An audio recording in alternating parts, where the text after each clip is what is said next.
you can go past this one also.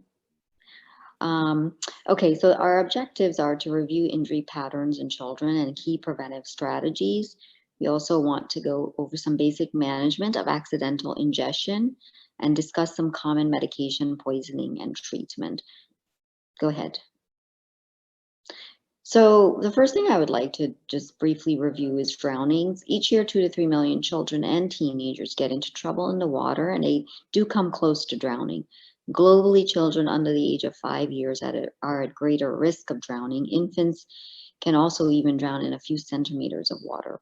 In high-income countries, most drowning events happen typically in swimming pools. Go ahead. So what are the techniques that work to prevent drowning? Obviously, removing or covering any water hazards, requiring isolation fencing, four-sided around swimming pools, having children at a very young age wear personal flotation devices, ensuring that if someone is found in the water that we start immediate resuscitation. Even introducing swimming lessons at a very early age can prevent children from drowning. And always supervision while in the water is very important. Next. Burns are very also a big problem with younger children. Infants are usually at highest risk from death, typically from burns in a house due to smoke inhalation. Nearly about 75% of non-fatal burns are from hot liquids, hot tap water, or steam. So it's very important if you have anything that is, if your stove is very low, that you are watching children who are definitely mobile from getting to those places that have potential items that are hot. And if you're carrying hot coffee or tea, it's important to not have your child in your hand at the same time. Next. So 60% of fatal falls are from heights. In some countries, nearly half of children taken to the emergency rooms are from falling. And typically you see falls from obviously strollers, proms, walkers, sometimes even from the changing table. It can be from cots, beds. When kids get a bit older and they can bunk bed, they can fall. Obviously from rooftops and stairs. Definitely play equipment can be a big mechanism for falls. And of course, sports, participating in different sports and falling is also seen in children. Next. So helmets, most effective safety device to prevent injury. Children who are using bicycles and tricycles, skates, these you see leading cause of head injuries for children. About 600 children are injured per day in terms of not wearing a helmet, and only about half of those children are actually wearing a helmet. So it's important for when these children are participating in, riding their bikes, even if it's just in the neighborhood, it's important for them to have a helmet on. Next. So usually mechanism of injury, you see most commonly lacerations, they'll fall. Body part typically injured is the head. Body part typically fractured is the elbow. But in 3 to 5 year olds, you can see more internal organ injury, especially if the fall is from a significant height. So that's why it's important that the helmet be worn. Next. So the American Academy of Pediatrics, at age 3, balance and coordination usually is when they have that to ride a bike. They low to ground and big wheels are usually the safest that they recommend. Supervision away from many pools or away from the streets is always recommended. And any child older than the age of 1, plus if they're riding anything that's wheeled, they need to have an helmet on. Next. So helmets are the most effective way to reduce injury. They're usually, as I said, recommended older than 1 year, and definitely remove them after use because of the strangulation risk. And might get tangled in playground equipment, and sometimes can be worn incorrectly when they're not in use. Next. Car seats and seat belts. So correct use saves lives and prevents injury. Misuse and not using them is a leading cause of death and injury in children across the globe. This is just showing you the seatbelt and also the typical booster seat. Next. So the American Academy of Pediatrics policy recommendations, all infants and toddlers should ride in a rear-facing seat as long as possible until they reach the highest weight and height from the seat that the seat allows by the manufacturer. If they've outgrown the rear-facing, then they should be seated in a forward-facing seat, harnessed for as long as possible, up to the highest weight and height of that particular manufacturer. And all children whose weight or height is above the forward-facing limit can be placed in a belt position booster seat until the vehicle lap and shoulder belt seat belt are fit appropriately. Typically when they reach about 4 feet 9 inches in height and somewhere between 8 to 12 years of age. When they are old enough, they can be transitioned to the seat belt alone, and they should always use the lap and shoulder seat belt for optimal protection. All children younger than 13 years of age should be restrained in the rear seat of the vehicle for optimal protection, secondary to if there's the airbag that gets deployed, it can cause significant facial and eye injury. Next. So we're going to move a little bit on to some pediatric poisonings. You can, next slide, thank you. So just typical case, 18-month-old, usually can be brought in by ambulance or by vehicle, private vehicle. This patient was brought in after their grandmother was unable to wake her up from an unusually long nap. She states that the child had not been ill this morning. She remembers finding the child earlier holding her pill box. She does not have the pill box, and she doesn't remember the names of all of her medications.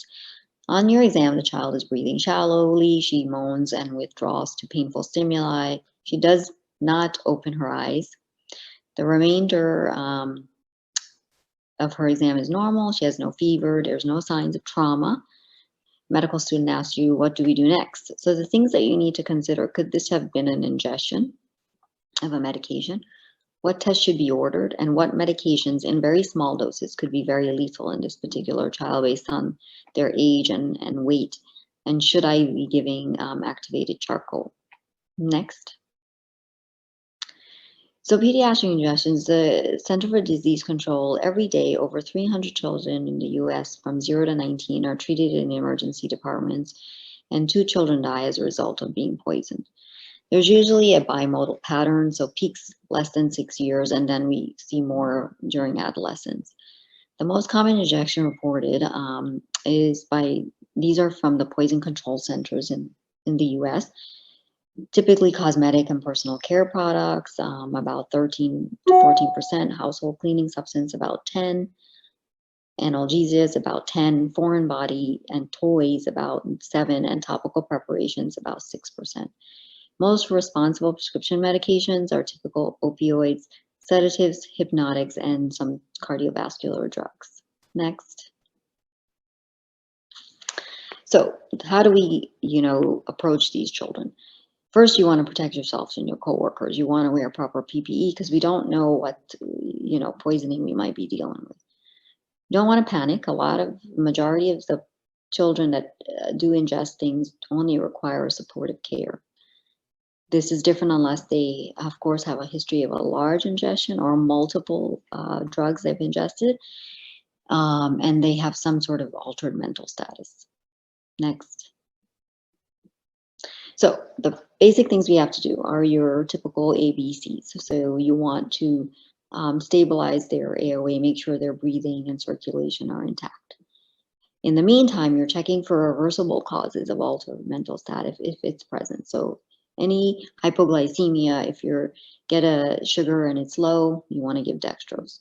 Any sort of hypoxia that you report, you want to put an O2 non-rebreather on them immediately. If you see evidence of hypothermia, you want to provide blankets, maybe warm IV fluids, any type of mechanism to warm them up. If you're suspecting opiates, you can give naloxone, and that can reverse very quickly. And if you suspect any benzodiazepine, you can reverse with clomazanil. So these are key things to keep in mind in the first couple of minutes. Next. So we want to quickly find out what, when, how much, and the route that they took the medication. You want to use all available resources. Any pill bottles, open counter containers, medications at home. You might want people at home to take pictures and send them to you, or the family that's there. Any pre-hospital personnel, they might have noticed, EMS might have noticed anything on the floor. Any findings on clinical exam will help you figure out what's going on. And for more of the adolescents, you must assume that maybe this is suicidal unless proven otherwise. Next. So initial testing, like I talked about, your blood glucose is going to be very important. You can see hypoglycemia with any sulfonylureas, insulin, they produce hypoglycemia. You might want to get an EKG. You can see prolonged QRS or QTC and other dysrhythmias with tricyclic antidepressants. You want to get a blood gas and check your electrolytes for any sort of acid-base imbalance. Tylenol and aspirin levels, especially if you don't know what the patient might have ingested or self-harm, and a creatine kinase level for prolonged seizures if the patient is having seizure activity when they present. Next. So, we learned a lot of mnemonics and little tools to help assess these types of patients.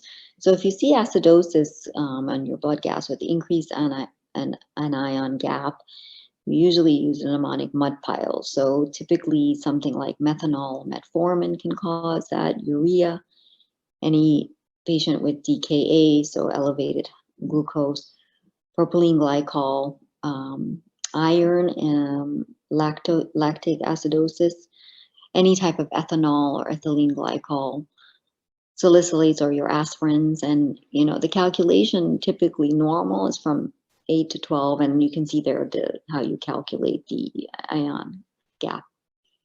Next. So just want to go over some typical toxidromes. These are typically constellation of signs and symptoms that you can see with ingestions with particular toxin, drug classes, or agents.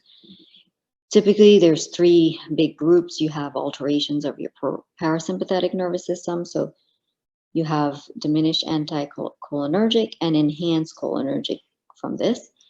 You can see alterations of your sympathetic nervous system. So opioids and sedatives can diminish them, and you will get enhanced with any sort of sympathomimetic drug. And then if you have alteration of both, this is serotonin syndrome. Next. So your sympathomimetic toxidromes, so you will have increased sympathetic output. Common causes are amphetamines, theophylline. You can see this with decongestants. Any patient who's in sort of withdrawal from benzos, you can see this also. And also some of your classic drugs like cocaine and PCP. Next. So everything goes up with your sympathomimetic. You have increased temperature, tachycardia. Your blood pressure will be elevated. Your pupils are dilated. There will be urinary retention. You can see increased motor activity and seizure, maybe some hallucination, definitely nausea and vomiting, and your skin, there will be diaphoresis. Next. How do we treat this? Basically, again, your ABCs, you might want to consider charcoal, and we'll talk about when to give charcoal. Sedation, it will treat some of the major, majority of the effects. Typically, you can give some benzodiazepine. You want to try to bring down the temperature. And if there's any type of hypertension that's that hasn't responded to your benzodiazepines, you can give nitroprusside or labetalol to treat the hypertension. Next. So your opioids or sedative toxidromes, this is where you get diminished sympathetic output. So your common causes, typically you see this with ethanol, different narcotics, morphine, oxycodone. So this is where you could typically see this type of toxidrome. Next.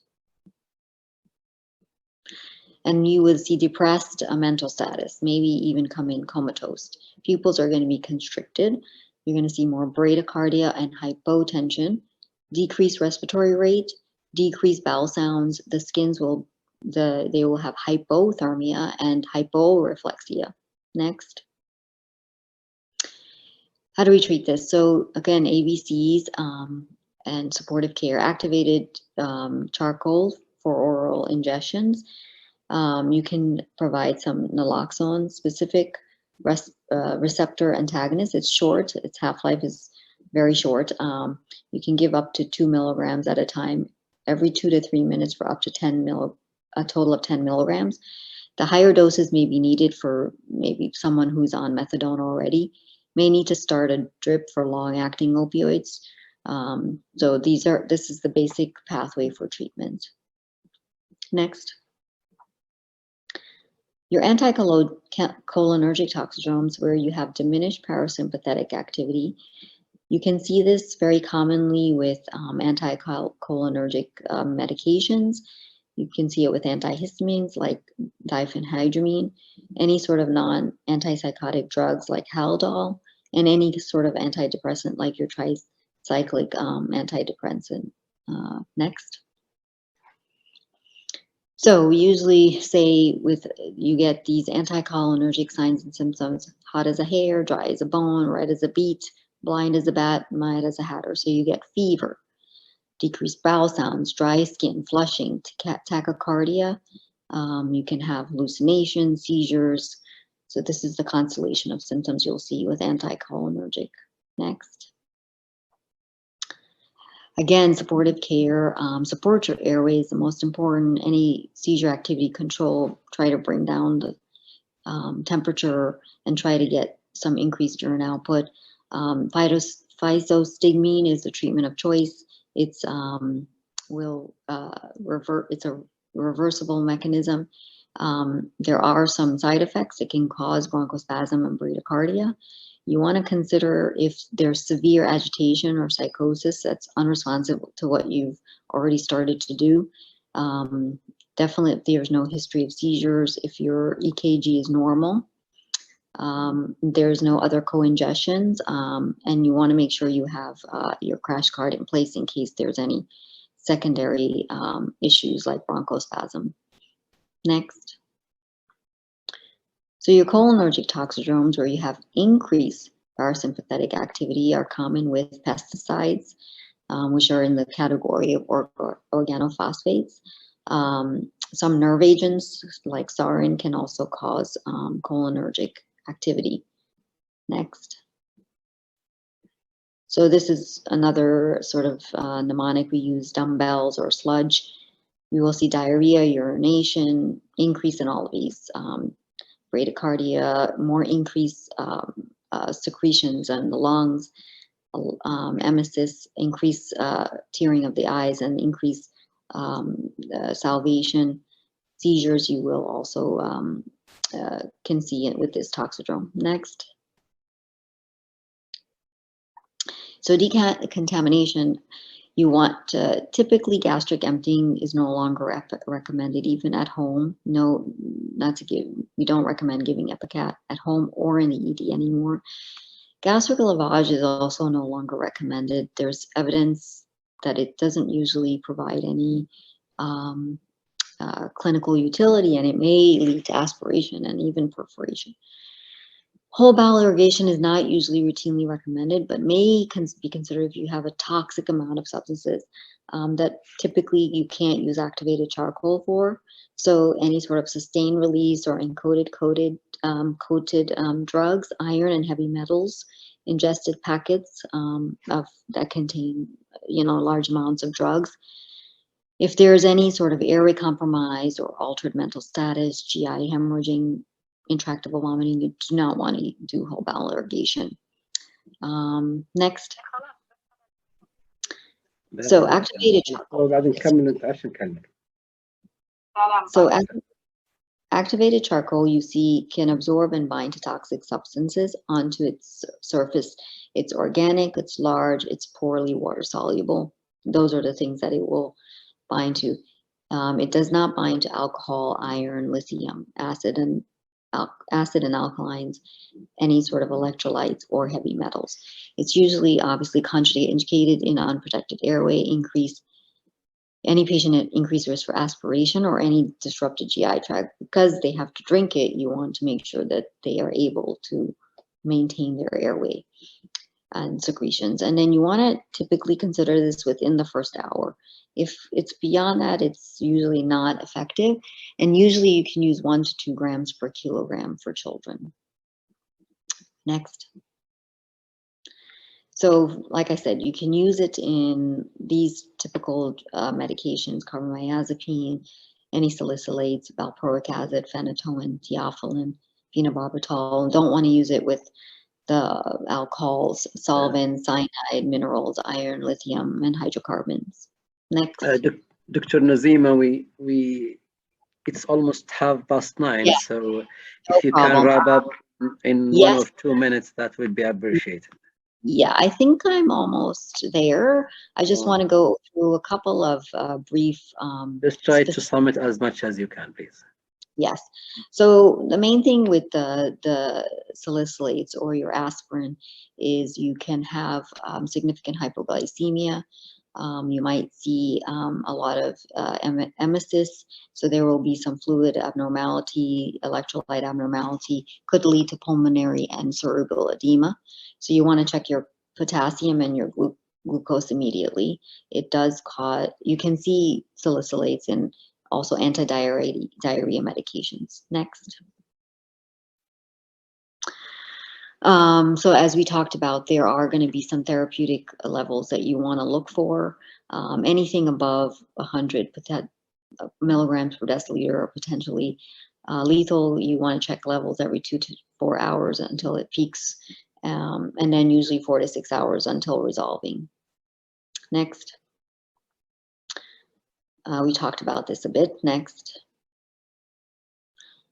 Treatment is basically normal saline, treat the hypoglycemia. You want to alkalize the urine with bicarb, treat the emesis and correct the hypokalemia. You might need to do hemodialysis if the level is greater than 120 or any sort of end organ damage. Next.